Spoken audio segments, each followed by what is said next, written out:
Hello, everyone, and welcome to another brand new episode of the Top 10 Show. I am John Rocha. And I am Matt Knost, and we're here to bring you another top 10 show this week. This time for was a movie Sesame Street, the new Bo Burnham and Yeah, Chance the Rapper. Although technically, when you're hearing this, it came out last weekend, but that's right. That's right. we are doing movies with a puppet in it this week. Yeah, Looking forward to it. How you been? I've been good, been busy, been crazy, hitting the ground running already in 2022. So just a lot of stuff going on, trying to catch up all the time. It's messing with my sleep. So I got to start I got to figure it out how to start meditating again, how to start relaxing again, because it's like all this pressure, man. That's how I feel. What about you? I'm good. Yeah. No complaints. Okay. It's a week of nothing. Oh, my sickness was COVID. It was COVID. You son COVID. of a bitch, you got it. COVID. Oh, yeah. God, I'm sorry. Breakthrough case, apparently. Well, wow. I mean, I didn't have the booster yet, but I don't know if I need it now. I guess probably, maybe. I don't know. I'll have to look into that. Yeah. What do you think you got it? Playing basketball or no? Okay. I'm fairly certain where I got it. Okay. I didn't find out. An individual, their office had an outbreak. Oh, shit. He wasn't feeling well for a couple days and then hung out with us and didn't say anything until the next day when he was in bed. I'm guessing it's I don't know for a fact. Because we were around someone else the day after that hadn't been feeling well, but they had been tested and came back negative. But yeah, did you both get it? Her results came back inconclusive. Mine came back as COVID. Oh, wow. What does inconclusive mean? Does you got to test again? It means you got to get tested again, but she just quarantined for X number of days and then was feeling fine, so she went back into it. But yeah, okay. Technically I've had COVID now, so it eventually will get you, even no matter how hard you try and how many masks you wear. No. I'm on 2.5 years. Not catching this thing, man. I am like dodging. When we went to DC, like I said, when we went to DC, it felt to me like World War Z. I felt like I was flying into the zombie land to catch this thing because, a lot of people down there, a lot of people don't be believing in COVID or masks or anything. So I was worried. But when I got there, I was kind of pleasantly surprised to see a lot of people wearing masks. So I was like, okay, cool, but yeah, I was concerned about it. So I'm trying to avoid it. Luckily, we both work from home. We rarely go out except to grab some food. And so hoping that we don't get it. But her sister's brother thought he might have had it. Or her sister's boyfriend thought he might have had it. And I was like, he ain't coming to the house for 2 weeks. I don't care. I don't want anything to do with this thing, man. So I mean, it wasn't bad. I was mainly just tired and my voice was shot, but it wasn't like it was flu-like symptoms, thankfully. Yeah. Because the flu's the worst. And, but it's almost like when you get the second shot, right? You get that real tired feeling. Was it like that? No, the second shot kicked my ass for like 36 hours. I got nauseous. I was by the toilet for a couple hours. Oh, wow. Throwing up. Yeah, I was the second shot did a number on me. So that's fine. After 36 hours, then I was fine. The first one, my arm was destroyed. Oh, yeah. I had that for a day or two. Yeah, but all things considered, hey, look, if getting me the shots got the end result of once I finally got it, I was just really tired for a few days. So be it. And my voice was shot. Who cares? Yeah, right. Exactly. You live. Totally worth it. It's important. Yeah, exactly. What else is going on, man? You go see anything? Did you go catch anything? Or were you just pretty much staying at home while you recovered from this? I have not really gone to do, because I mean, I didn't want to be out in public mixing around, thereby making the problem worse. I did have to go out a couple times, but it was just like randomly need to go here and wear my mask like I always wear my mask and all that jazz. Upgraded to the N95 because I just have a cloth mask I wear otherwise. Right. But I just mostly sat at home. I mean, that's good. Watching shit around, catching up on Book of Boba, baby. Oh yeah. How's that going for you? Liking it? I was until this week's. Yeah, this week's was a little rough for me. It was terrible. It wasn't even rough. It was terrible. Those bikes, man. I'm like, the worst, man. I tweeted about it yesterday. I posted a tweet. I said, there's not an ounce of good or logical Star Wars in this. Nope. And then Bibiani weighed in with like paragraphs and paragraphs of tweets. And then Adam Hlavak weighed in from the Heroes Reports, and their paragraphs. And I'm like, what? How do you guys have time to be sending paragraphs? And how can you defend this? Like, it's mind blowing to me. They're like, well, in the prequels, and there's been a hot rod culture, and it's an homage to George Lucas. And I'm like, yeah, I get the reasons why it's in there. Sure, it's just terrible. It's terrible. Okay. But first off, they look like Joan Jett and the bad kids from Back to the Future 2. Yeah. And it's like, well, this feels really misplaced, right? But if they're, we're assuming they grew up on Mos Espa, correct? You know what I mean? That's supposed to be the idea. Yeah. Why in a desert, sandy, dirty environment are their Vespas spotless? I know. That's what I said. Spotless.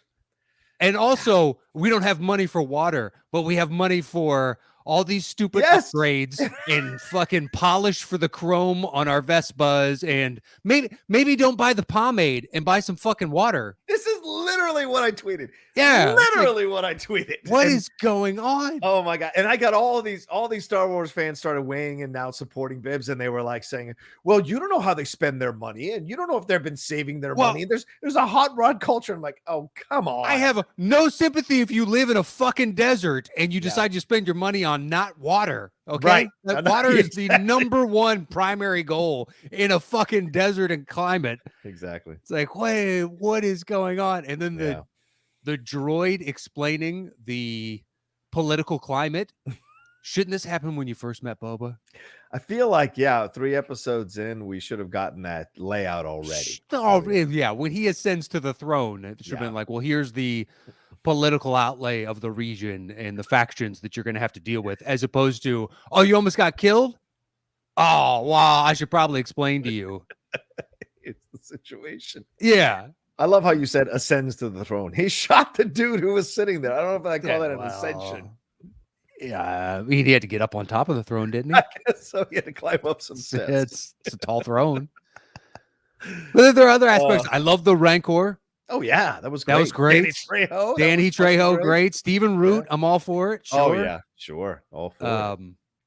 Yeah, there's been a few moments like that. The parkour in the first episode is like, this is bad. Yeah, but count yourself lucky you stay off Twitter, because this has been the battle. Like, all these people are just so upset, and the people in my sphere who are the first ones to say it's just a movie, it's just a TV show, when people are upset about something else, they're the ones weighing in with like paragraphs and like, at some point last night I was like, I can't respond to all this, man. I'm trying to edit and record these shows and prep for these shows. I got no time to respond to this nonsense. But clearly these guys were super angry about something, and I think they were angry at other people, and because my tweet was pretty innocuous. I'm just saying, I just said there's not a good or logical ounce of Star Wars here. That's all. And they just were like, what are you talking about? Oh, yeah, that's wow, dude. Y'all need to calm the fuck down. It's just I don't understand. Like, Ellis put out a tweet yesterday. They're going to do the solo on the Rotten Tomatoes show. And it's like, too high, too low. What are your thoughts? And everybody in the comments is like, it's either perfectly rated or it's too low. And I was like, did you see the same movie I did? Because it's at 70%. And I was like, I was going to tweet way too high. Yeah. But I was like, there's no point. There's literally no point. I don't know if I'm right or wrong on this, but I think there's an obsession here with people to explain away everything to cater to fandoms. And I don't understand that. Then at that point, you're not a critic. If you can explain away everything, then you're no longer a critic, because then everything is viable. And if everything's viable, then you can never have a negative word to say about any film or TV your opinion show, is meaningless if everything is good. Yeah, it makes no sense if everything is good. Right, exactly. And I don't care if like, I loved it. That's great, man. I'm glad. Absolutely. Yeah. Glad you enjoyed it. I'm not telling you you're wrong. I'm telling you I did not, and here are the reasons why. Right, exactly. When was it an issue to express your opinion, and why do people have to weigh in? Like, it's my Twitter. I'm just saying I didn't like this, thought it was dumb. I didn't say fuck Star Wars, fuck Boba Fett, Yeah, fuck you for liking it. Yeah, fuck you for liking it, or fuck John Favreau or Robert Rodriguez. I was like, I like this. And you know what? This is Robert Rodriguez trying to weave in Alita Battle Angel, trying to weave in a little Spy Kids, and I don't like it in this how they're approaching Boba Fett. I don't like it. But too many people want to explain it away, man. And I think it's even maybe even a generational thing, because it's like the younger people seem to have no problem with it. The older people are the ones that have a problem with it, maybe because it's an old school character. And the way they've set everything up is pretty fucking brutal. I mean, you've got assassins, you've got all the stuff with the Tusken Raiders in the past, and there's deaths galore. So all of a sudden, you're gonna have Josie and the Pussycats on speeder bikes. Forget it, man. And I'm fine with there's a biker culture there. Of course. Just make it look like they've lived on this planet for more than 2 weeks. Do you think those bikers we saw in the first episode, Matt, would be okay with Power Rangers? I had zero problem with those bikers. Yeah, because they look like they fit the world that they existed in. Mm-hmm. As opposed to these idiots. Right. They would mow them down. They would mow those idiots Everybody down. would. Yeah, exactly. When they stood up to the Wookiee, just like, no fucking chance. No chance. You're all getting just roadhoused left and right. I really hope they bring that character back. That's a lot of fun. Oh, Black Chrysanthemum? Yeah, hell yeah. He's fucking awesome. He was he was originated in the comics back in 2015. So nice to see him kind of showing up here in Boba Fett and having some fun with it. Because eventually, he's going to, in some way, I don't want to spoil too much, but in some way, he's going to probably find his way back. I'd assume so. To fight with Boba, because he's the only one that's shown him respect. Exactly. Type of thing. That's easily what they're setting up. Yeah. Yeah.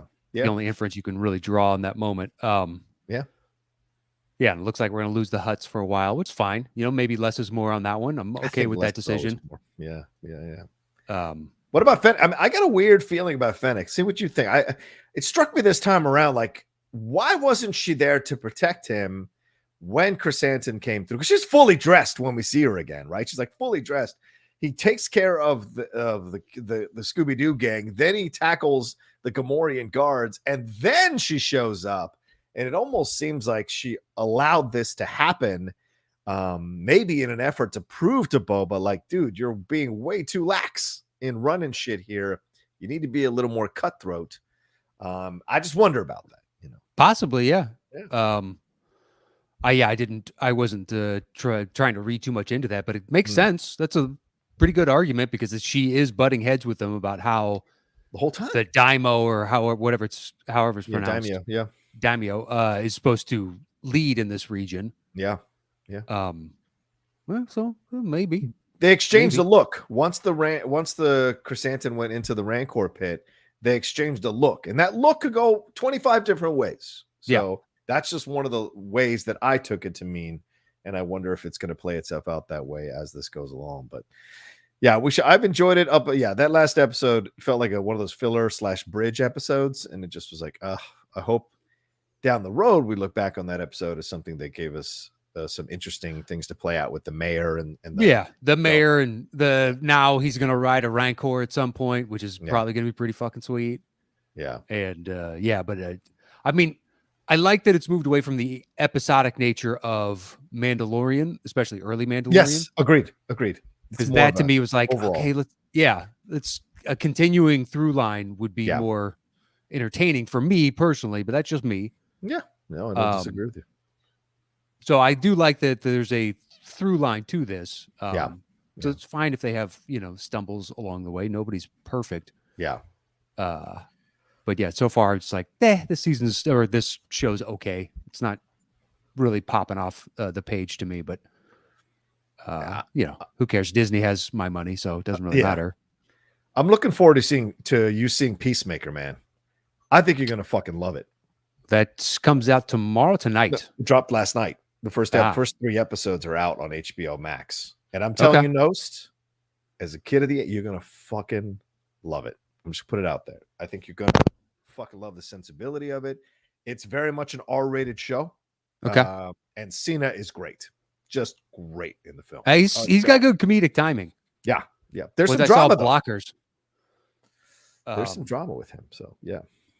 All right. Well, maybe it's looking up. There's not a lot of television on right now that I'm watching. So I know we were fumbling around last night. We finally settled on What We Do in the Shadows because I hadn't watched the 3rd season.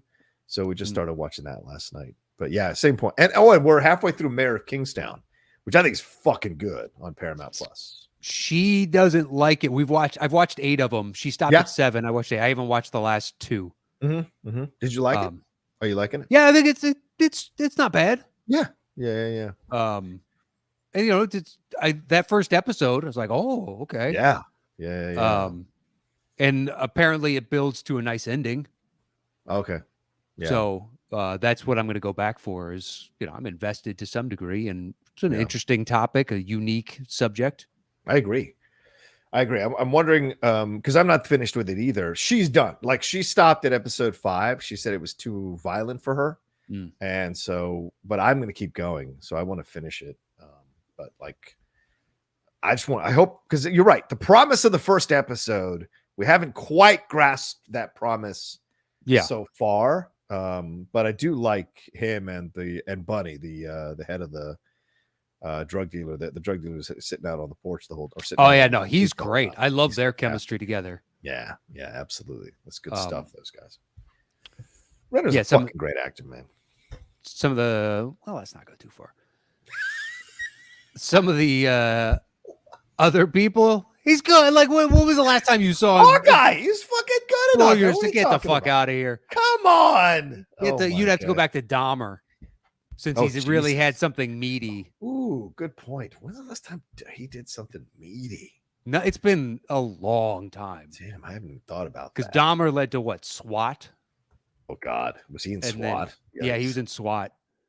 Because before that, I only knew him from that National Lampoons. He was in that Duracell or Energizer commercial. Oh, Wind River. He's fucking good in Wind River. Okay, he is good in Wind River. Yeah. The Town. He's good in The Town. Yeah, okay, you're right. Town's 2010, though, man. Shit. What, Wind River 14? Yeah, Wind River 15? Is 2017, actually. 17, okay. Right, yeah. No, not Tag. Not Arctic Dogs. No. I don't know what the house is. Oh, Arrival? Yeah, but it wasn't that big of a part of Arrival. No, it was a small part. Is the house the one with Will Ferrell and Amy Poehler? Oh, is he in that? Oh, shit. It is. I never saw that. Oh, fuck. I didn't know he was in that. Yikes. Okay. And Kill the Messenger, which I actually saw just randomly flipping channels one day. I really liked it. Based on a true story, he's playing this guy who was a journalist who was investigating the CIA role in the 1980s and the crack cocaine being part of LA and shit. And with Contras, it's actually really he's fucking good in it. The film itself is good, but it's not great, but he's fucking good in it. Yeah. Well, all right, fine. You're not a Jeremy Renner fan. I get it. Well, you pointed out he's actually done quite a few movies. Mm-hmm. Well, quite a few, but 3 in there that are solid. Arrival's part's kind of small. Fair enough. Yeah, exactly. But it's been since 2010 and 2017 for Wind River, so it's true. All right, Matt, we have 2 minutes. Let's do some predictions real quick. What do you got for the NFL? What do you got here? I'm going to run through this game. I'm going to run through the games. Raiders, Bengals. Who you got? Oh, by the way, enjoy your $5. Yeah, you didn't have to pay me. Yeah, I thought I was going to get it too. First half ends, and I'm like, this is.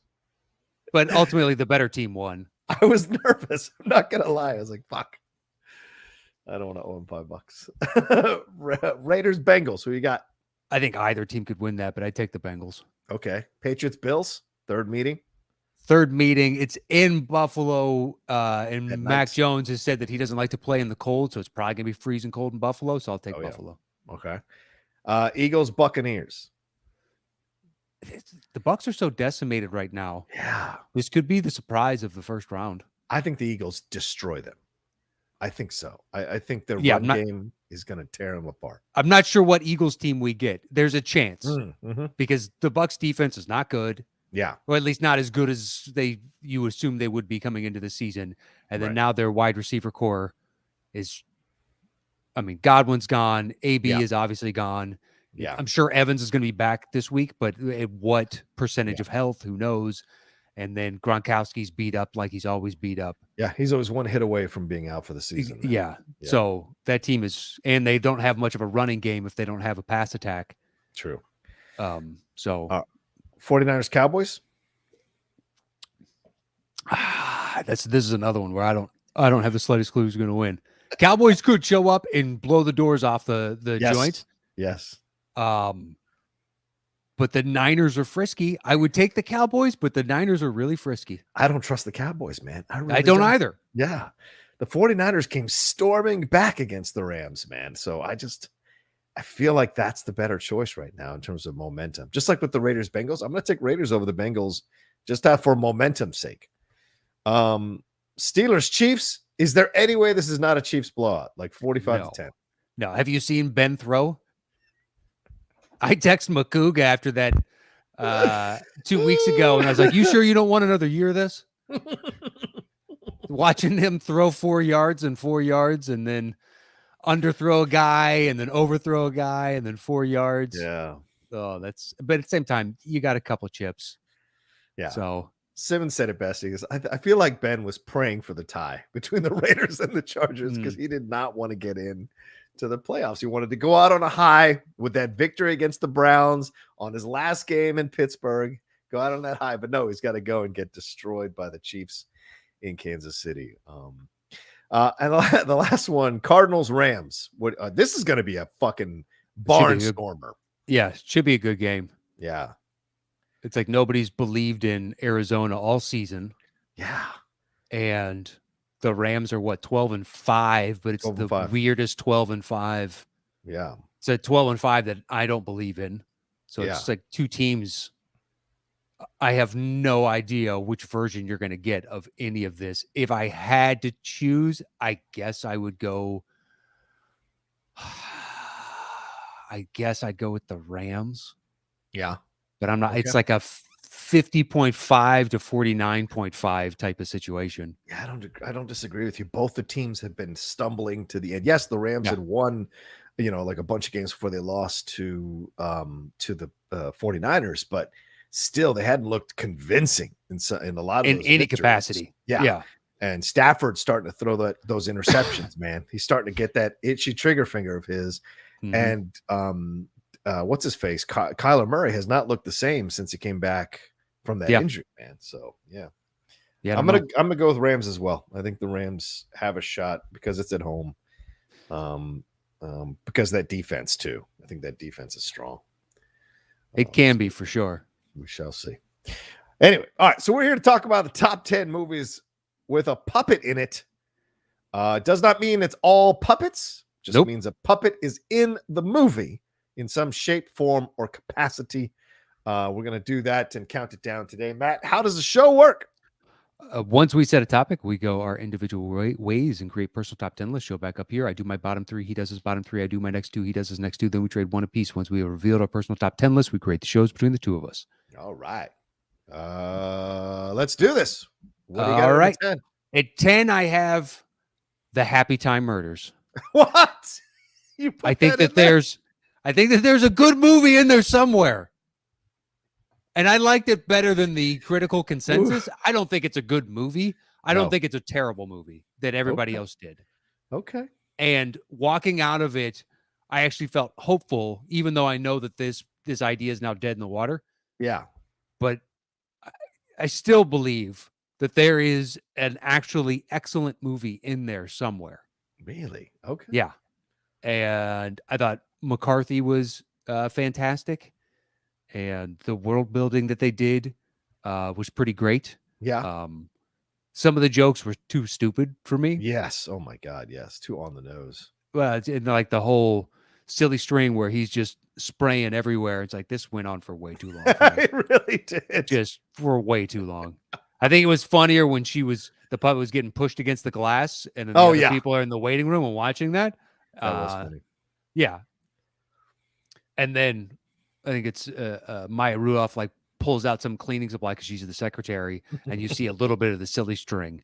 And I think it'd have been good right there. Like she's just so used to this. Yeah. That would be the cleanup as opposed to this ridiculous over the top. But that's once again, I mean, it's one tiny little aspect of. But I genuinely think there's a good movie in there, and it's got so many different puppets. It's completely unique as to every other potential that could have made my list. I was like, why not throw it on there? We don't ever talk about it. It's true. It's true. Unless we did a Melissa McCarthy show. Yeah.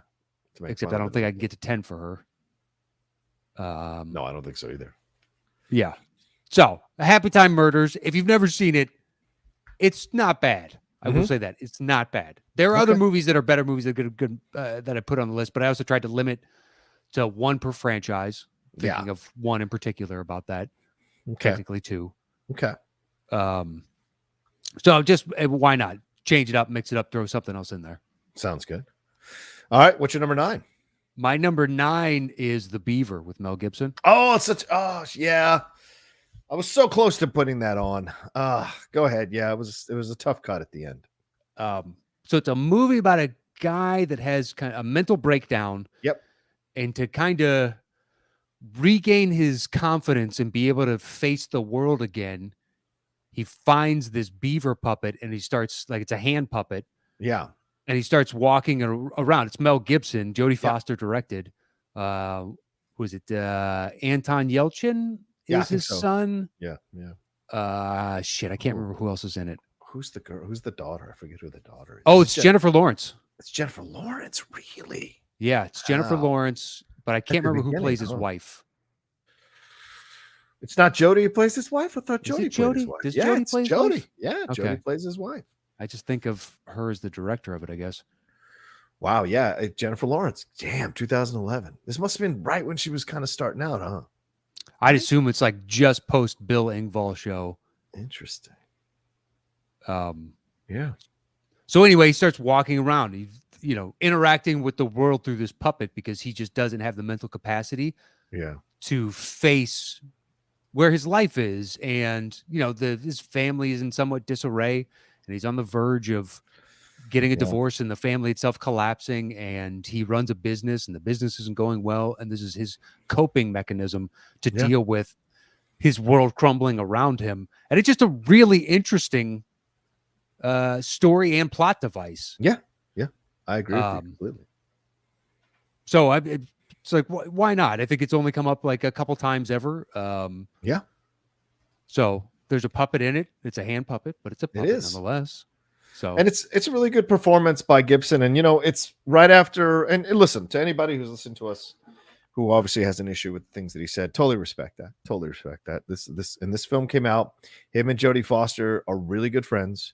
Mm-hmm. She, in a way, wanted to kind of, offer some shelter for him. And he took the part. And I think he's fantastic in the movie. He's tender. He is touching. It's really, you can feel that. I mean, he's always been a fucking good actor, man. And so you sense that as you watch the movie, and it really works on you. But then again, if you don't like what he said, you're really offended by it, no fault that you don't want to see the movie, but it's a damn good movie. Yeah. All right. So what's your 8? My number 8 is Being John Malkovich. All right. It's my 7, but should we wait on it then? Sure. Talk about, okay. We can wait.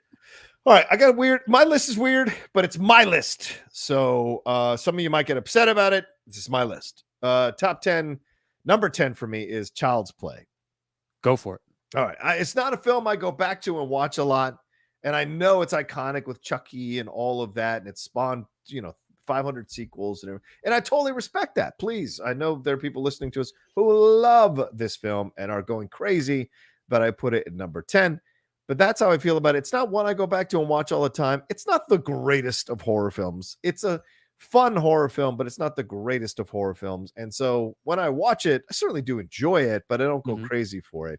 And the doll is iconic. And if the film was as good, as iconic and as interesting as the doll is, then I think I'd feel differently and would have moved it up higher up in my list. But I don't think the film is that great, even though the character of Chucky is very, very memorable. Sure. I think it's a testament, because we're doing puppet movies. Yeah. That's how good the puppet is. Yes. That I don't fault you for, like, I flirted with it. I just don't like the movie. Yeah. But I don't really go in for horror. I watched it as a kid and was scared, shitless. Right.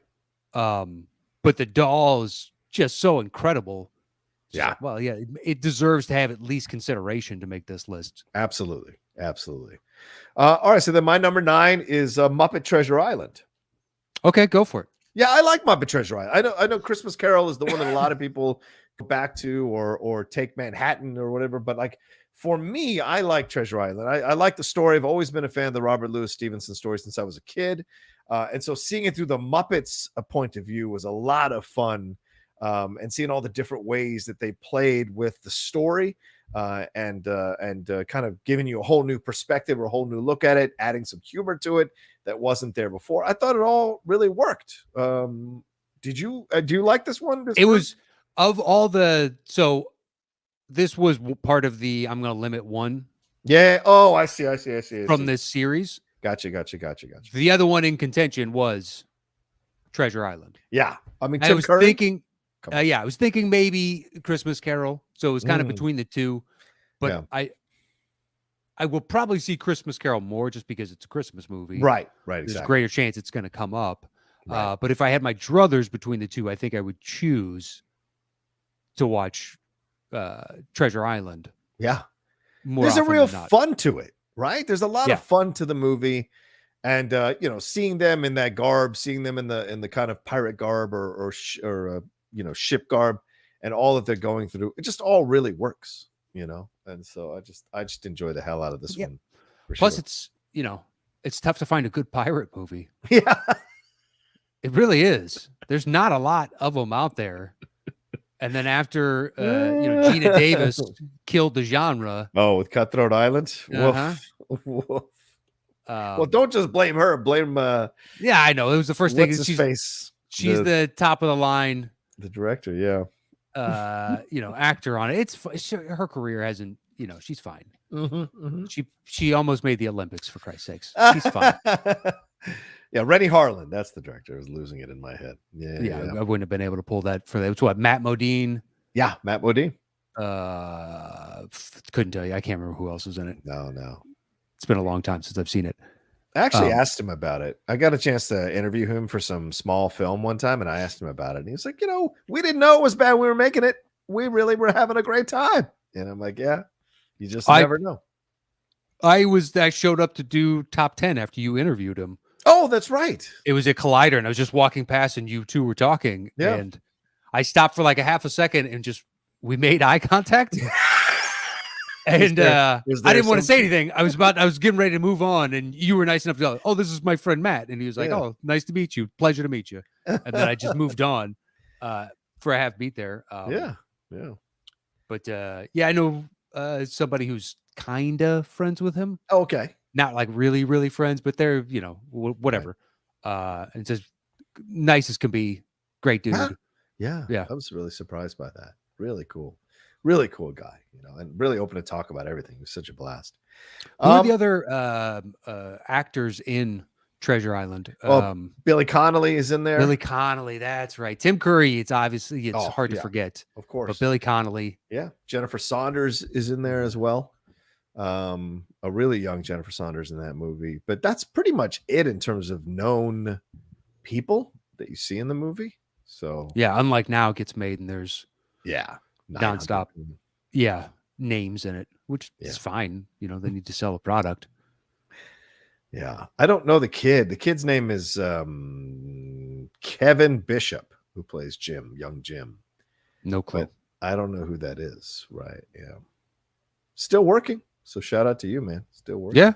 Congratulations. Anything we've seen? Doesn't look like it to me. Maybe it's amazing how many of those like you stumbled upon and like, oh yeah, that guy, and then you click on it and you're like, man, you have worked nonstop, and I've never heard of any of these. No, he's a British actor, so he's worked a lot in British stuff. So I bet Catherine knows. If you showed a picture, maybe she might know something that he did. Maybe, maybe. Although, you and I have both in the background seen a bunch of those shows, and if you can't recognize them, it's true. It's a very good point, actually. Yeah, maybe I should. Yeah, because I don't see anything that I would have seen him in. Because I didn't watch Casualty. I don't watch Peep Show, which she likes. The Lady Outlaw likes. Yeah, so I don't know. Yeah, I haven't seen any of this stuff. So maybe not. All right. So then that's my number 9. My number 8 is the Dark Crystal. Yeah, go for it. Okay. I like this for the design. Right. Okay. I don't have the affinity for Dark Crystal that other people have. I even tried to watch that Netflix series, which a lot of people loved, but it's just, there's something about the world that is weird. But the Skeksis, they're just so memorable, and you just are just blown away by the horror and the terror that the look of those puppets can create in the movie. And so to me, that helps the movie become enjoyable. Sure. And I really enjoy just kind of going along for the ride and seeing how evil they can be, because that's a side that you didn't see too much in the Muppets. No.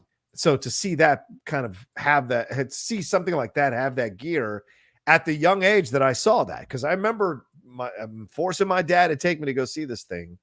And we drove downtown. It wasn't showing anywhere where we lived there in the Northern Virginia, farther out of DC. So we had to go a little bit downtown and see it, like in Arlington somewhere. And I remember just being blown away by the opening with that thing. Yeah, that was really cool. But then the film itself didn't 100% feel as magical as it does for some other people. But the look of the puppets helped it become great for me. So that's why I made the list. So yeah, I think it's entirely for the villains. Yes, absolutely. Yeah, because the heroes I didn't care for. I saw it in the theater as a kid, and I liked and didn't like the movie. Right. But I was young enough to where I liked just about everything I saw. Yeah. So it was a weird feeling of like trying to like convince yourself as a young kid. Yeah, the Gelflings were weird. They were weird. Yeah. Yeah.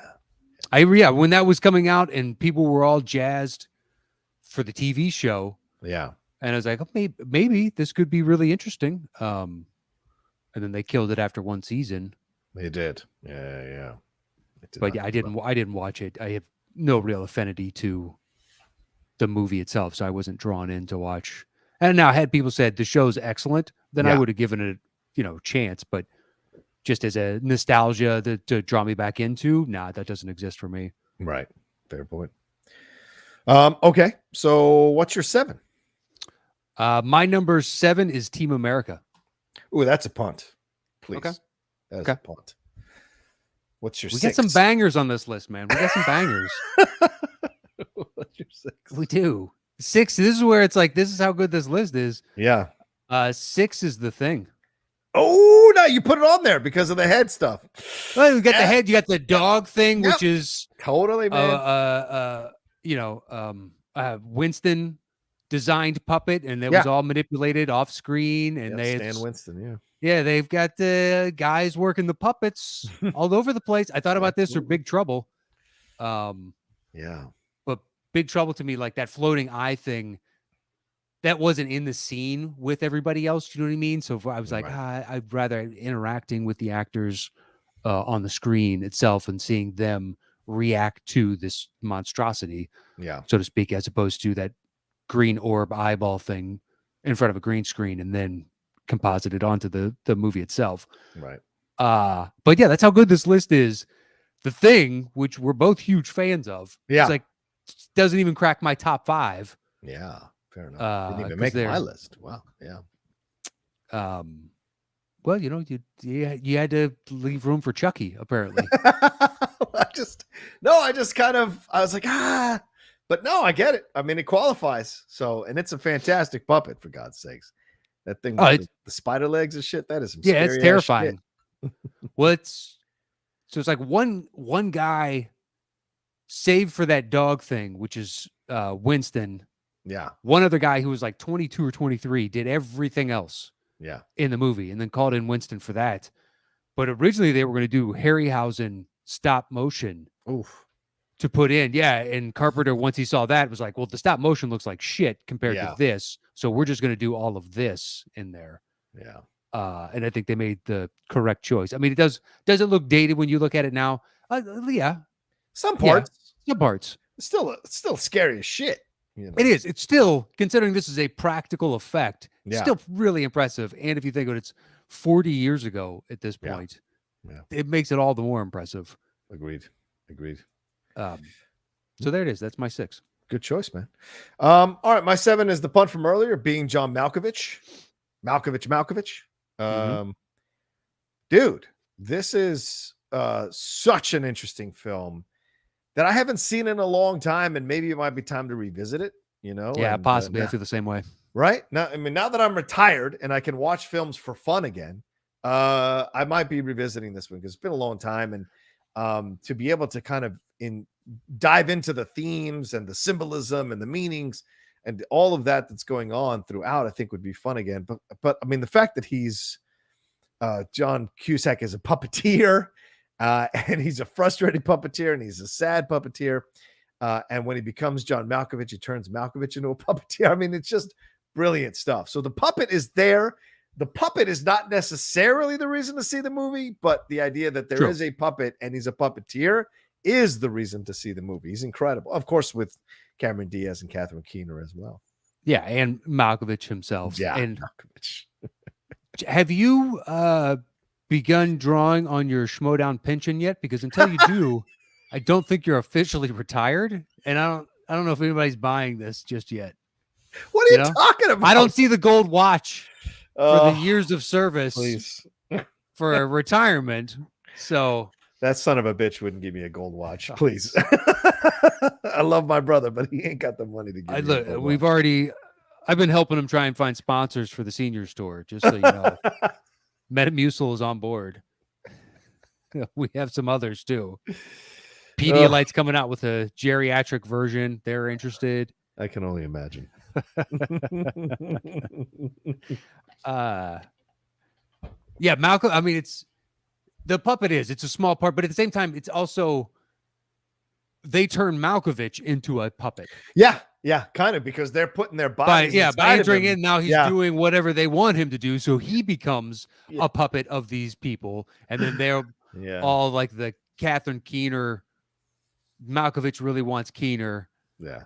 And Keener, I'm not Malkovich, pardon me, Cusack really wants Keener, but she's only interested in Malkovich, and especially when Cusack is Malkovich. And there's this weird, there's also the Cameron Diaz. She becomes jealous because Cusack was previously jealous that Keener was only into Malkovich when Diaz was doing it. And it's just like this, it's such a weird story. And it all comes, one guy has been doing this for generations now. Yeah. And this is all his, device that he's going to leap into another individual. It's a super interesting and weird movie.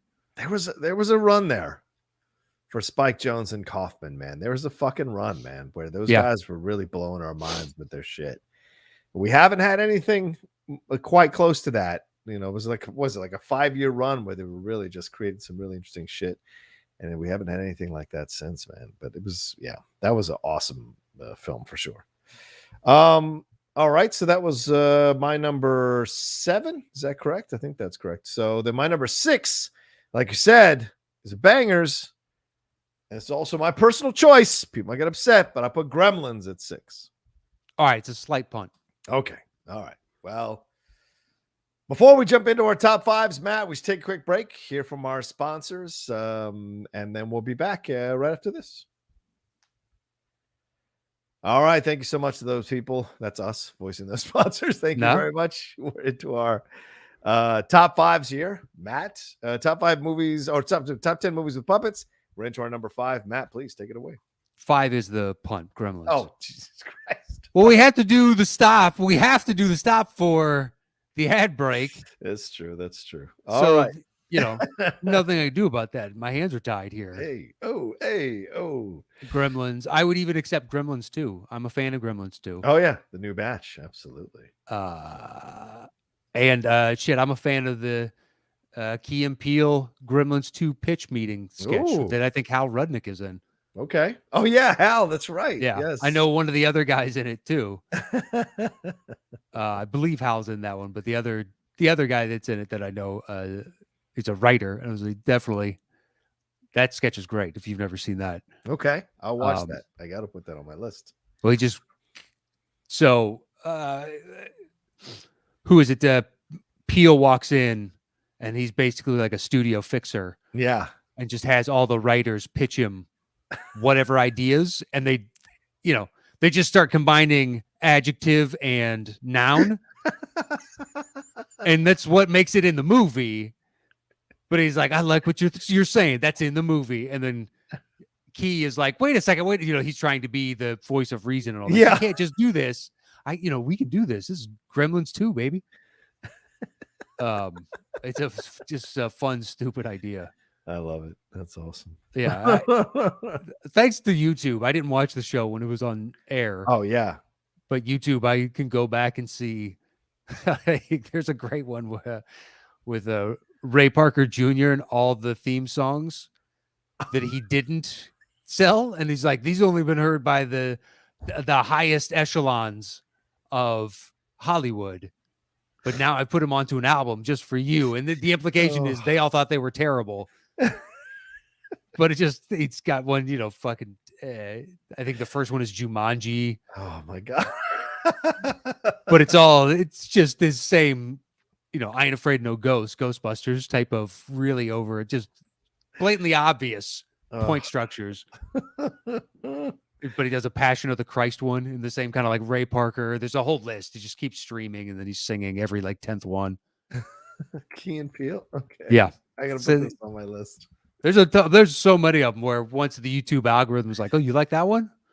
You can watch another one and then just keep watching. Oh my God. Yeah. I started down the substitute teacher hole and that was just bad news. That and the, oh man. Was it high school or college football players? Oh yes. Yeah. Those are the two that I saw before I ever got sucked into the wormhole, just because everybody was passing those around. Yeah. Yeah. And then I can't remember which one it was, but I clicked on one. I was like, oh, that was good. And then recommended another and then so on and so forth. You just keep going, man. Yeah. They're 5 minutes, 6 minutes. Oh yeah, totally. Easily digestible. Yeah. But Gremlins. Yes, Gremlins. Fun. Awesome. Joe Dante, written by Chris Columbus. Yes, I think you're right. Yes, I think you're right. Yeah, I want to say he pitched the idea to Spielberg, and then Spielberg basically just told him to write it up. Spielbergo. Let's take E.T., but make him crazy. Write it. Absolutely. Let's do it. Yeah, that dude's had a hell of a career, Chris Columbus. All right. Well, between Home Alone and then Harry Potter. He was really cool in the Harry Potter special, the 20-year anniversary one they had on HBO Max. I didn't watch really that. Nice. Yeah. I was surprised. Dude, have you watched that Harry Potter Hogwarts House Trivia Championship? Oh, no. The Helen Mirren one? No, I have not. Is it tough? The first. It's terrible. Oh, it is beyond. You can tell Helen Mirren does not want to be there. Oh, wow. I mean, it is so painfully obvious. And the producers overcoached the contestants. Right. So they're like, we need you to go through your thought process because they have to like select other people to answer questions at certain points. Yeah. And it's just like, they haven't met him. They haven't spoken to him. So they have to create these bullshit. It's just so bad. It's so bad. Oof. Okay. Some of the questions are easy and some of the questions are impossible. And you're like, I don't know who knows this. They have one where they have 3 couches in front of them. And they're like, which is the couch in the scene with Hermione when her parents, like she's behind them and her parents, I can't remember, it was that Goblet of Fire. It's not Goblet of Fire. But it's like, yeah. And in those flashbacks type of thing, it's almost in black and white. It's got that, specific tone to it. Yeah. But you see the back of the fucking couch and it's in dark shadow and all that. And they're like, all right, tell us which couch it is. Wow. Yeah. And then the next team gets a question of like, the titular character's first name starts with what letter? And you're like, what? How is this fair? How is this fair?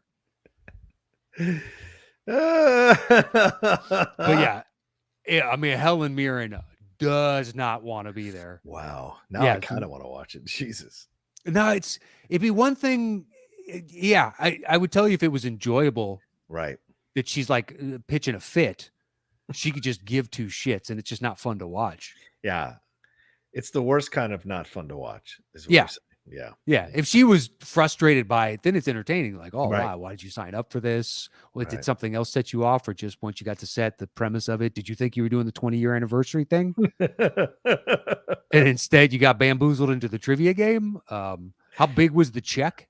What is this? What Yeah. is this? The one English series she hasn't appeared in, and here she is doing the trivia for it. So. You think it chaps her ass? Oh, of course it chaps her ass. But then again, I mean, what role would she play? I don't know. I mean, what? Professor McGonagall? I guess. But then you add a whole nother element to Professor McGonagall that wasn't there before. No offense to the Dame Maggie Smith, but Yeah. No, I agree. I'm just trying to think of what other. Yeah. The Weasley's mom? Oh yeah, maybe the Weasley's mom. But yeah, I know it's like maybe, or what if she's like Emma Thompson's character, where she's teaching the dark arts and she's all like kind of flighty. That would have been a nice challenge, something we've never seen from her before. Kind of a flighty character out there, hugging crystals. Yeah, but now that I've seen Emma, yeah, Emma's so great at it. Yeah, I like her interpretation of the character. Because what's her name from the Ministry of Magic? I think was perfectly cast. Oh yeah! Oh my God! Yes, Edna, whatever her name is. Yeah. Yeah, I can't. As soon as someone would say, I'd be like, "Yep, that is 100% it." Never, I couldn't remember for the life of me. Yeah, she's so good. Yeah, I'm trying to. Who else? Draco's mom? Probably not. She might be a little too old. Helen McCrory. Yeah, she was just a little bit too old for that. Yeah, sure. She just passed away from cancer a few months ago. Yeah, was it a few months ago? Was it? Wasn't it? It was during the pandemic. I know that. Yeah. I thought it was sometime last year. Blends together. She's married to Damian Lewis. She was. Yeah. She was. Yeah, April 16th of 2021. So yeah, last year. Okay.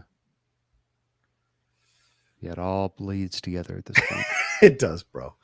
All right. What's our next one? That was our not discussion about Gremlins. That was my 5. What do you got? That's fine. Who hasn't fucking seen Gremlins? It's Gremlins, for Christ's sakes. Yeah, exactly. Little Shop of Horrors is my 5. Go for it. Yeah, I mean Audrey too. Come on, that plant is the shit. It is with the voice of Levi Stubbs, the head of the Four Tops. Come on, the lead singer is so good. I really enjoy the movie. I go back and watch it all the fucking time because I love the music. Is it the greatest musical? No.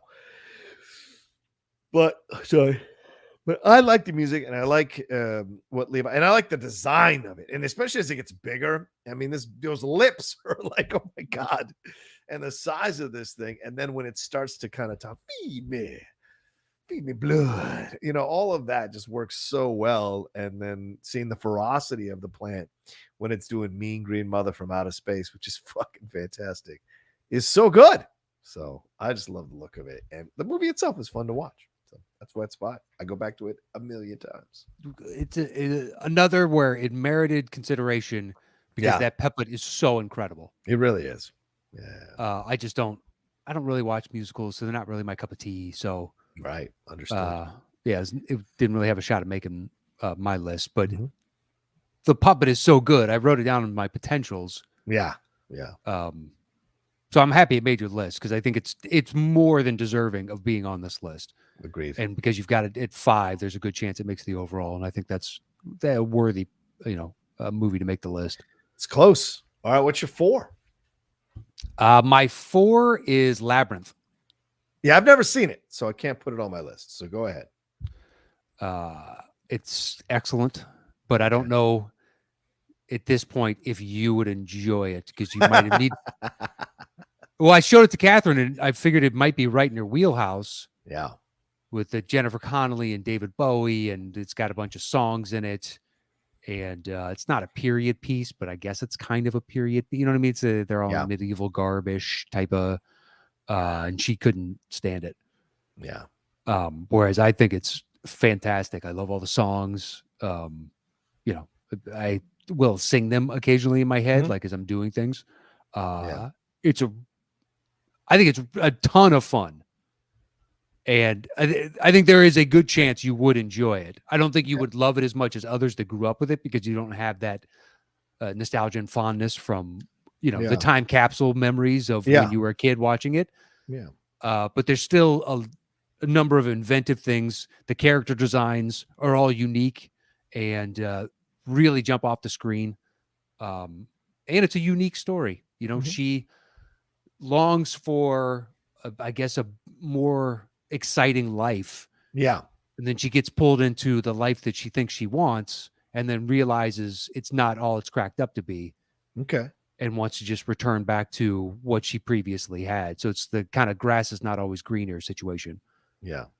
But yeah, I would, you know, if you like David Bowie and big ridiculous cod pieces, I think that's all right. I know I gotta see this. I mean, this is Lindley and I are kicking around doing a show on my channel, my YouTube channel, where I go back and watch films that she loves and she has seen, but they're classic films that I have not. And this is one of those ones that is on the list. I think she's got like 32 films on the list, for fuck's sake. So there's just ones that I just kind of never gone back to see. And Labyrinth is one of them. So what else is on the list? Oh, I don't know. She has the list. I don't know.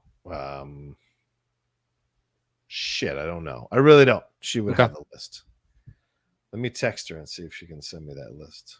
But as we're going along, what do we got? Okay, so that was your 4? That's my 4. Yeah, right. All right. So then my 4 is the punt from earlier from Matt. Team America World Police. Come on now. This film is so much fun. Matt Damon. I still go back and watch some of the songs, even though they're pretty inappropriate, Matt.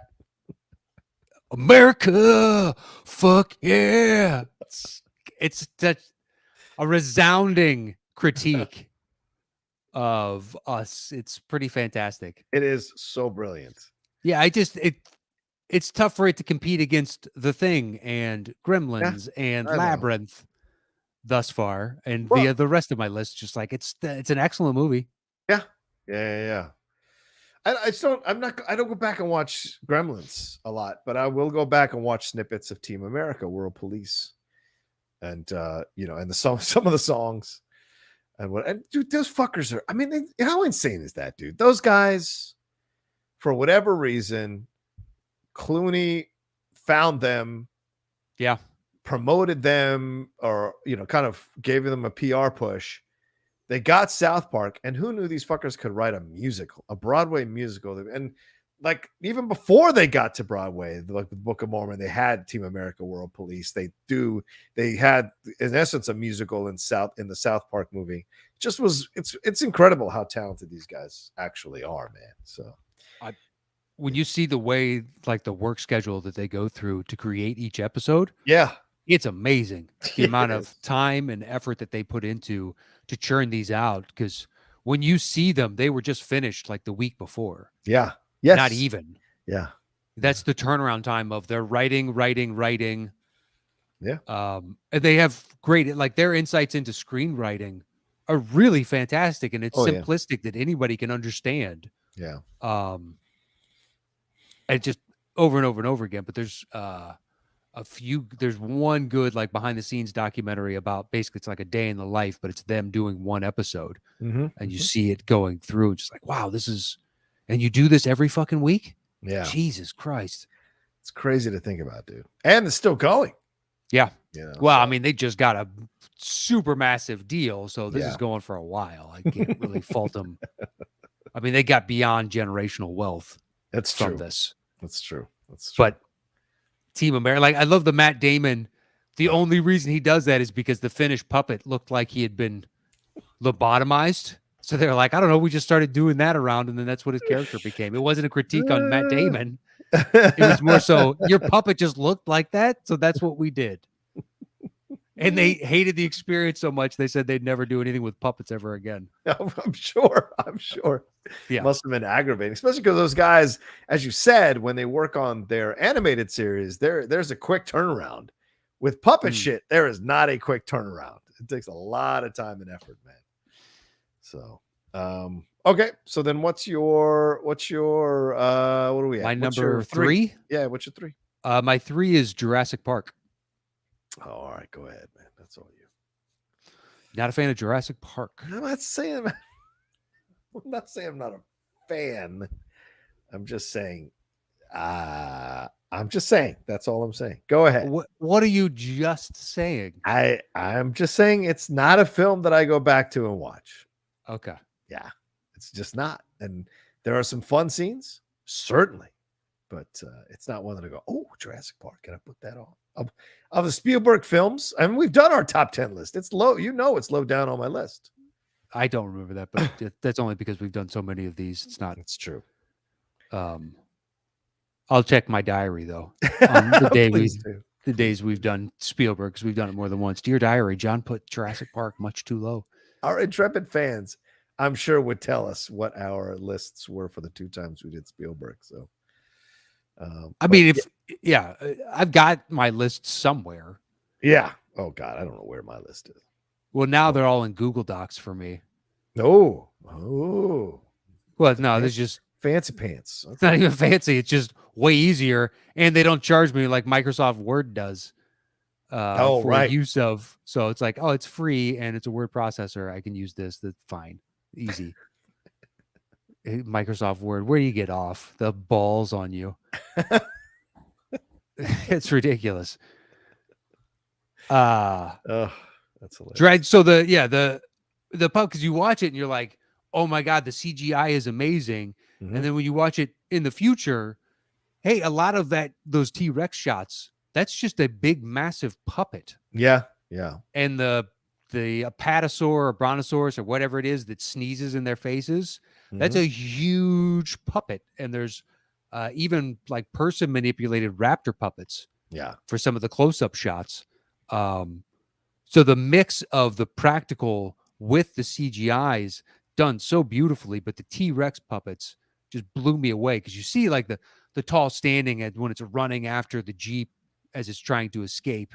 Mm-hmm. And you think it's all like CGI, and it wasn't until afterwards that the behind the scenes and whatnot, and you could see the shots of the structure behind this huge puppet, and you're like, oh my God, that is awesome. Yeah. And the photorealism that translated onto screen is just impeccable. Yeah.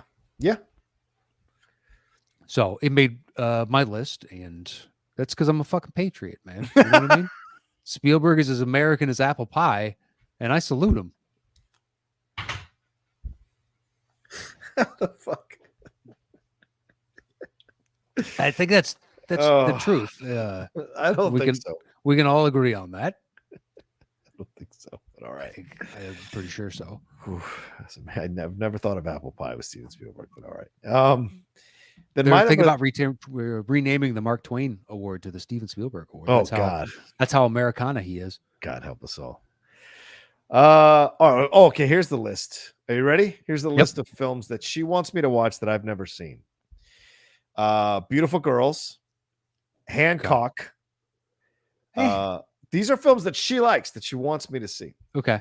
Priscilla, Queen of the Desert. Tu Wong Fu. That's good. The Hours. Okay. Home for the Holidays. You haven't seen any of these? Wow. No, okay. No. Home for the Holidays sucks. Never Ending Story. Yeah, it's I've never seen Never Ending Story. Don't waste your fucking time. It's terrible. Everybody loves it, and everybody is wrong. I hate so many of the characters in that movie. Oh God, I hated it as a kid. I hated it as an adult. I watched it like when we first started the show again. No. Yeah. Go ahead. Yeah. Go ahead. Labyrinth. Sure. Banger. Fried Green Tomatoes. Oh, that's good. You never saw that with Jessica Tandy and Kathy Bates? It's good. Never seen it. I quoted all. She lost her mind because she's like, you quote that movie all the time. I go, I quote the trailer. I don't know the movie. Annie. Wow, really? Yeah, I've never seen Annie. You like musicals more than I do, and I've seen Annie. The Outsiders. I've never seen The Outsiders. Yeah, I don't like it. Dirty Dancing. What? Dirty Dancing's great. You're insane. It's great. It is. It is. You care about those characters by the end, full on. You do. They have this big, what should be a huge, ridiculous closing number, and it's fantastic. Oh my God. It really is. Slumdog Millionaire, which I've not seen. Muriel's Wedding, which is the Toni Collette one. And Mystic Pizza. That's the list right now. Mystic Pizza's good. Yeah, that's the list right now. And these are films that she likes that are kind of mainstream films that she's surprised I haven't seen so we're kind of thinking of like we've been kicking around because the Marvel show, we really have a good time doing that. But she was like pitching me a show where it's called I Told You. And it's her way of like telling me films that I should watch that are good. So I don't know. We'll see. If it comes to pass, we shall see. It's not like I've got all this fucking extra time, Matt. So how many shows are you doing right now? I don't want to know, man. What? Our show, Cinephiles, Geek Buddies, The Jedi Way, Game Time. Well, Game Time's probably going away. Strong Style for good or just post NFL? Yeah, I think post NFL. I think I'm going to try to do, but getting people to be a part of it, Matt, is just too different. Everyone's getting too busy. You know, Jay and Winston were so great the first year we were doing it, but now, you know, they're constantly getting auditions and constantly getting shows, and it's just there's not enough time. And so I get tired of asking and being like, oh, I wish I could, man. I can't. I wish I could. Yeah, I get it. Yeah, trust me. The that's why I stopped annoying. For dropping dimes. I just stopped because I got sick of people. Hey, can we do it next week? After we're supposed to do it, and you're supposed to be on in 2 hours. Yeah. Right. Yeah, sure. I can't do next week, but the week after because I already have a guest, and then that next week's guest needs to reschedule. And they're like, fuck this, fuck all of you. I'll happily just talk basketball and talk with the chat that shows up, and good to go. Fuck you. You're cool. Yeah, I was just I like all of you, but I'm sorry. You committed to this. Yeah, true. And there are a couple of them that were serial. They'd reach out wanting to do it, line up a date, and they'd have to reschedule at the last minute. And it happened numerous times. It's like, I'm not agreeing to this anymore. Yeah. So we'll see. I mean, we'll see. Like I said, I'm kicking around, and the stereo. I feel like you have even more shows that you didn't even get to, but that's cool. Probably. But don't you do a show with Wendy? Yes, the John and Wendy show. You're right. On Fridays, we do that on Twitch. There's that. What else you got? There's others. Is there still like a gaming with the Outlaw? The Jedi Way, the Outlaw Nation show. Oh yeah, there's the titular. Yeah, the foundational show, which I think I'm just going to change to the Nation. Is that weird? I don't know. I'm thinking about it. Seems racist, actually. I don't even know how. Okay. If you think the branding would work better, sure. I think so. Like something about like the Nation tonight on the Nation, but I think Fox News has a show called The Nation. So I don't want to get, any kind of issues, but just kicking it around. At the very least by association, but there have to be like 100 shows called The Nation. Probably, right? So maybe something else. And then Snyder wants to do a show. So we're kicking around a podcast. And I think that's one I'm really looking forward to doing at some point. So we'll see what we're going to call that. But, you know me. Got to have revenue streams, man. Sure. Anyway. All right. Number 3. Forgetting Sarah Marshall. That's my number 3. Go for it. The puppet. Come on. Just that one sequence when he is singing the song and then later the puppets in the show. Just brilliant stuff. And I love this movie to pieces. I mean, to pieces. I love this movie. Still, this is the movie that inspired my massive crush on Kristen Bell, my appreciation of Jason Segel. Russell Brand is hilarious. Jonah Hill is hilarious. But the stuff about Dracula, and of course, Mila Kunis, who's just gorgeous in the film. Mm-hmm. But the Dracula stuff is just genius. And then when you see it later, when it comes to fruition, and a pretty insane Bill Hader is just great. Absolutely great. So that's why I put it that high, because it's a good movie and a brilliant use of puppets as a Dracula puppet seeking sympathy in a musical. Just genius. Anything to say on that, or shall we move on? I saw the movie in the theater. I thought it was okay. Oh my God, what's wrong with you? I wasn't. It wasn't until end of tour that I liked Jason Segel. Oh, right. Okay, interesting. And I loved him in that. Okay, I thought he was fine in Forgetting Sarah Marshall. He just wasn't a lead to me. Yeah, fair enough. But it's one person's opinion, and most people flat out love that movie. So it's true, like me. Uh-huh. All right. So, what's your 2? My deuce Mhm. is Empire Strikes Back. Yes, as is mine. Yes. Okay. Do we have the same number one then? Maybe. Well, I only have one from a particular. Oh, so maybe not. Okay. So we have to flip a coin or battle. We shall Intriguing. Yeah, Empire. I mean, what are you gonna say? they bring in a puppet and it becomes one of the biggest characters. Yeah. That's really saying something. And even when they went to CGI, people were super pissed. Yeah. That it wasn't the puppet. That tells you how good the puppet is. I love that the person that designed the puppet designed it after himself, and then he sprinkled in a little Einstein, and that's the design of the puppet. But if you look at it side by side of the designer and the puppet, it looks remarkably like him. He's like, yeah, I add some of the Einstein hair and some of the wrinkles and furrowed brow and stuff like that. But basically, it's just the dude who was the puppeteer, who created the puppet. That's great. That's fucking great. Yeah. And it's awesome. Who doesn't love Yoda? Of course. Yoda's fantastic, dude. I know that in Return, if you watch it right before he dies, the puppet is actually failing. The animatronics in it are slowly, faulting. Oh, wow. So his eyes start darting around a little bit, but no one's ever noticed because he dies. So they just kind of chalk it up to, oh shit, he's dying. So it's fine but yeah, apparently the puppet is malfunctioning ever so slightly more and more as the scene goes along. Right. But it's like he's like looking off in weird directions here and there because they can't control the capacitors and the animatronics that are working behind the scenes. Yeah. And I was like, oh, that's really interesting.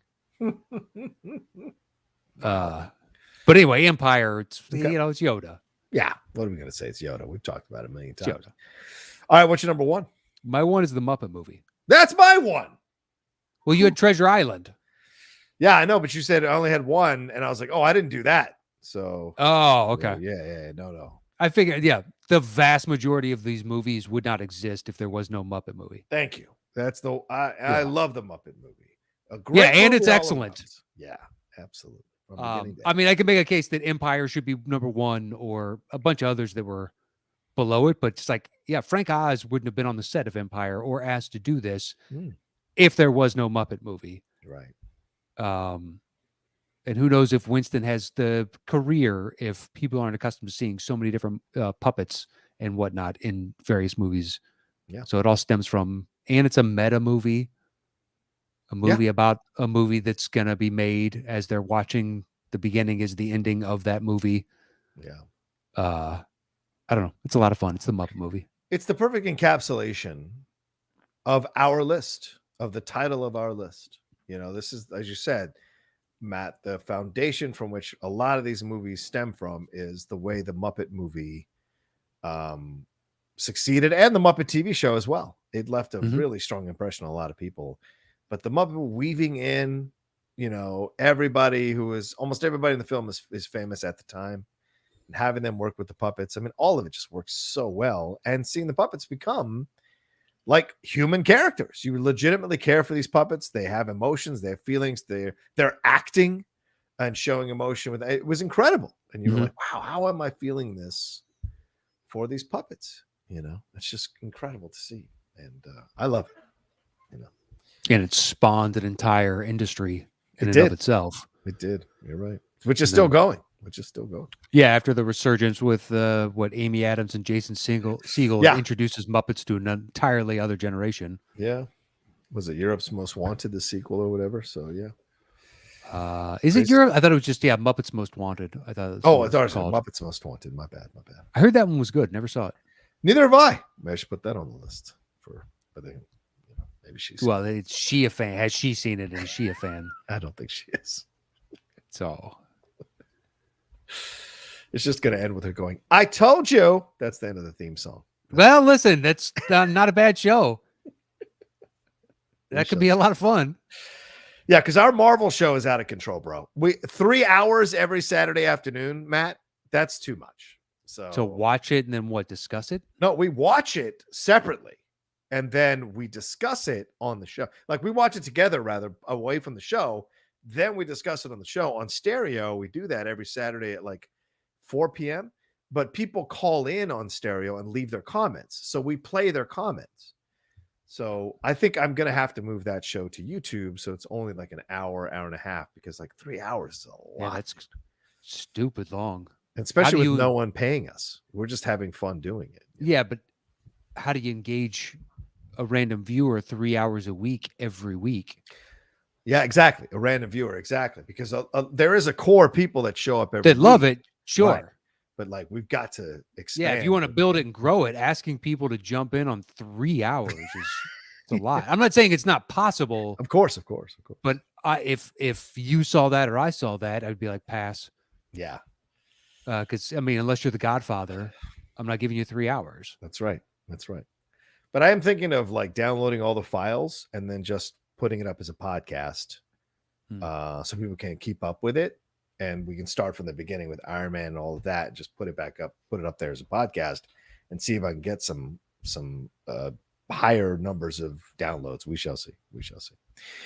Anyway, all right, that's our top 10 list here with a puppet in the movie. We're gonna put it together and do our official top 10 list. I'm gonna grab the bongos while Matt starts that.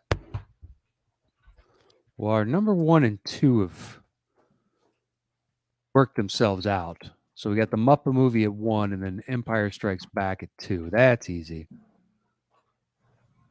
And then let's see. He didn't have Jurassic Park. He didn't have Labyrinth. We both had Gremlins at 5, 6. Team America's 4, 7. Where'd you have Team America again? All right, say this again. Where'd you have Team America again? Team America number 4. Okay, so it goes, we both have Muppet movie and Empire, so that's easy. 1, 2. Yes. So then Gremlins is what, 5, 6, and Team America is 4, 7. So then Team America would win that. Do we want Team America and Gremlins as 3 and 4? I guess so. It's the way it works out, right? Nothing we can do about it. And then we have Malkovich, but that's lower on the list. It is lower on the list. All right, so we each have our number 3 then? Yeah, forgetting Sarah Marshall and Jurassic Park. All right. Well, 1 has been enshrined in the Library of Congress. Oh, don't even start that shit. You pull out the other coin. Has not. Oh, no, hell no. You pull out That's fine. I'm just saying, if Jurassic Park manages to lose to a good movie and forgetting Sarah Marshall, but not a Pantheon great movie. I don't know about that. All right, it's a regular quarter. Okay. Call it in the air. 3, 2, 1, go. Heads. Come on, Daddy. Motherfucker. All right, I'm flipping another coin. What? No way. I got a box here. I'll show you. Just be easier. I took down Christmas decorations. Oh, yeah. But there's an open box. You see that big thing right there? Did it land in there? It bounced on the wood and flipped right into it and be like, I'm not fucking searching through that to get a quarter out. So nice surprise next year. We're a quarter richer. 2022's Christmas because that fucker's gone. That's good. All right, so I got the Batman Superman coin. Oh shit. There it is. The weighted coin. Yeah, baby. I feel like as a golf, I feel like golf, I should make you go search for where the coin landed in the Okay, well, guess what? I'll take the penalty stroke. All right. Where does that put us? 1 through 6 are finished. Okay. We each have our number 4. Yeah. Team America is my 4. Oh, all right. Yeah. So my number 4 is Labyrinth. Okay. Oops. Sorry about that. See, do we want to do Malkovich next? Yeah, sure. That works for me. All right, so we have 2 spots left. Malkovich. Let's see. I have my Muppet movie, Empire Strikes Back, Team America. Little Shop of Horrors is my 5. All right, Little Shop makes it. Yeah. And I have my 6. Which is Gremlins for me, so there you go. Okay. That's Easy over. peasy. All right, done. All right, the top 10 movies with a puppet in it. Yeah. At number 10. The Thing. At number 9. Little Shop of Horrors. At number 8. Being John Malkovich. At number 7. Labyrinth. At number 6. Forgetting Sarah Marshall. At number 5, Jurassic Park. At number 4, Gremlins. At number 3, Team America. At number 2, The Empire Strikes Back. and our number 1 movie with a puppet is The Muppet Movie. Nice stuff, man. All right, well, there you go. That's our top 10 list of movies with a puppet. We hope you enjoyed that. And we hope we've given you some movies to go back and revisit, or some that you maybe haven't seen before, like me. You got a list of movies you haven't seen before. Maybe some of them have a puppet. Go back and watch that. Go back and watch it for the first time and enjoy it. And let us know if you saw the Sesame Street movie with Bo Burnham and Chance the Rapper. I'm intrigued. Oh, yeah. The premise of it sounds really interesting, but the fact that it came out in the middle of January seems like it didn't turn out as they had hoped. Yeah.